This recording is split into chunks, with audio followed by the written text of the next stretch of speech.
Assalamualaikum warahmatullahi wabarakatuh. Perkenalkan, nama saya Dimas Setia Putra dengan NPM 23570510117. Di sini saya akan mereview dan mengimprove dari materi teori bahasa dan otomata yang kita buat di PowerPoint ini. Oke, judulnya itu teori komputasi, bahasa dan otomata. Pengertian teori komputasi dan relevansinya dalam ilmu komputer. Yang pertama itu ada dasar-dasar teori komputasi dan bahasa formal.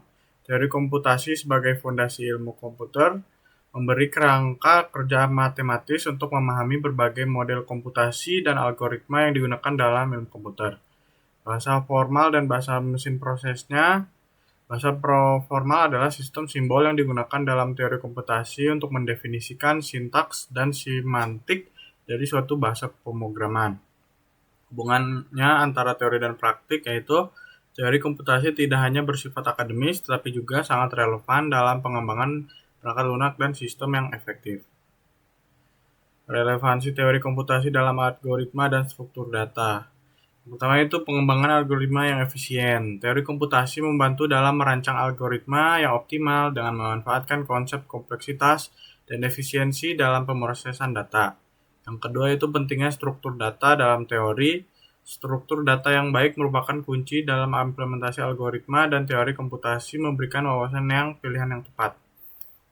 Analisis kinerja algoritma. Dengan teori komputasi, kita dapat menganalisis kinerja algoritma melalui ukuran kompleksitas waktu dan ruang yang diperlukan.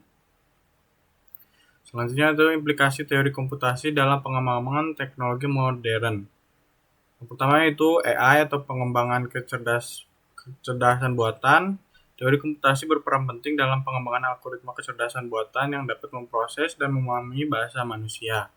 Selanjutnya itu keamanan informasi dan kriptografi. Banyak metode kriptografi modern didasarkan dalam prinsip-prinsip teori komputasi untuk memastikan keamanan data dan privasi informasi. Pengaruh dan pada sistem komputasi distribusi. Teori komputasi memberikan landasan bagi pengembang sistem komputasi distribusi yang efisien, memungkinkan pemrosesan data besar dan paralel. Selanjutnya itu bahasa formal, yang meliputi definisi dan contoh dalam teori komputasi. Pengertian bahasa formal yaitu adalah kumpulan simbol yang mengikuti aturan tertentu digunakan untuk mendefinisikan bahasa dalam konteks komputasi dan matematika. Karakteristik bahasa formal yaitu memiliki seperti konsistensi, ketepatan, dan dapat diproses oleh mesin. Berbeda dengan bahasa alami yang ambigu. Selanjutnya itu peran dalam teori komputasi. Bahasa formal memainkan peran penting dalam teori komputasi, menyediakan struktur untuk analisis, algoritma, dan pengembangan mesin pemrosesan bahasa. Kategori-kategorinya bahasa formal, yang pertama itu bahasa reguler. Adalah kategori bahasa formal yang dapat dikenali oleh mesin keadaan hingga sering digunakan dalam ekspresi reguler dan pencarian teks. Selanjutnya itu bahasa kontekstual. Bahasa kontekstual lebih kompleks dan dikenali oleh mesin Turing dan digunakan dalam pemrograman serta pengembangan bahasa pemrograman. Selanjutnya itu ketiga bahasa perkenaan dengan gramatika. Bahasa ini dibentuk berdasarkan aturan gramatika tertentu yang memungkinkan pembuatan struktur kalimat yang valid dalam suatu bahasa formal. Selanjutnya itu contoh penerapan bahasa formal. Yang pertama itu penggunaan dalam kompilator. Bahasa formal digunakan dalam kompilator untuk menerjemahkan kode sumber menjadi kode mesin, memastikan keakuratan dan kecepatan eksekusi. Selanjutnya itu teori otomata.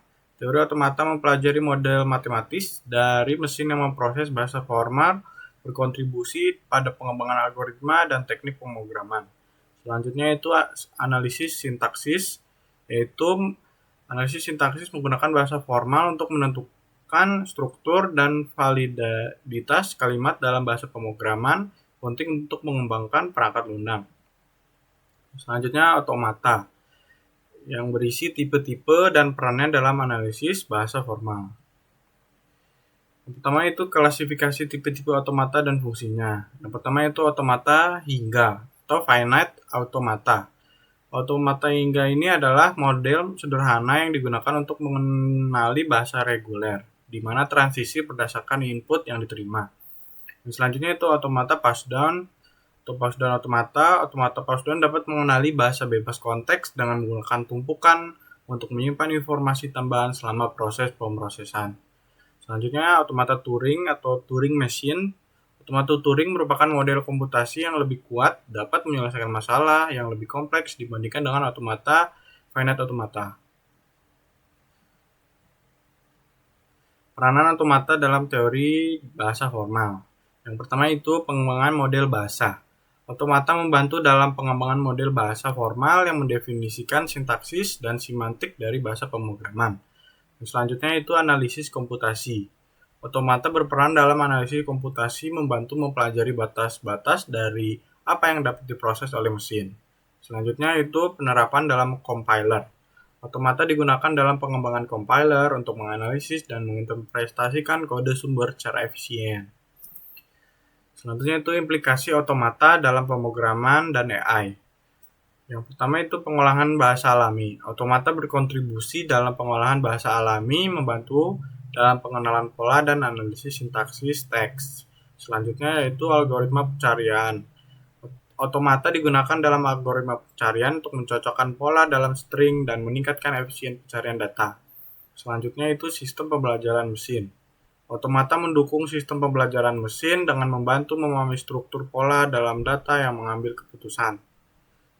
Yang keempat yaitu aplikasi teori komputasi dalam pengembangan algoritma dan sistem komputer. Yang pertama itu peran teori komputasi dalam desain algoritma. Yang pertama itu membangun algoritma yang efisien. Yang kedua yaitu menganalisis kompleksitas algoritma. Dengan teori komputasi, pengembangan dapat menganalisis dan membandingkan kompleksitas algoritma untuk memiliki yang terbaik. Selanjutnya itu penerapan algoritma dalam berbagai bidang, seperti penerapan algoritma di banyak domain termasuk kecerdasan buatan dan pengolahan data besar. Selanjutnya itu pengembangan algoritma paralel. Teori komputasi menyediakan kerangka kerja untuk mengembangkan algoritma yang dapat dieksekusi secara paralel, meningkatkan kecepatan pemrosesannya. Oke, mungkin segitu aja dari saya. Apabila ada kesalahan kata, mohon dimaafkan. Selebihnya saya akhiri. Terima kasih. Wassalamualaikum warahmatullahi wabarakatuh.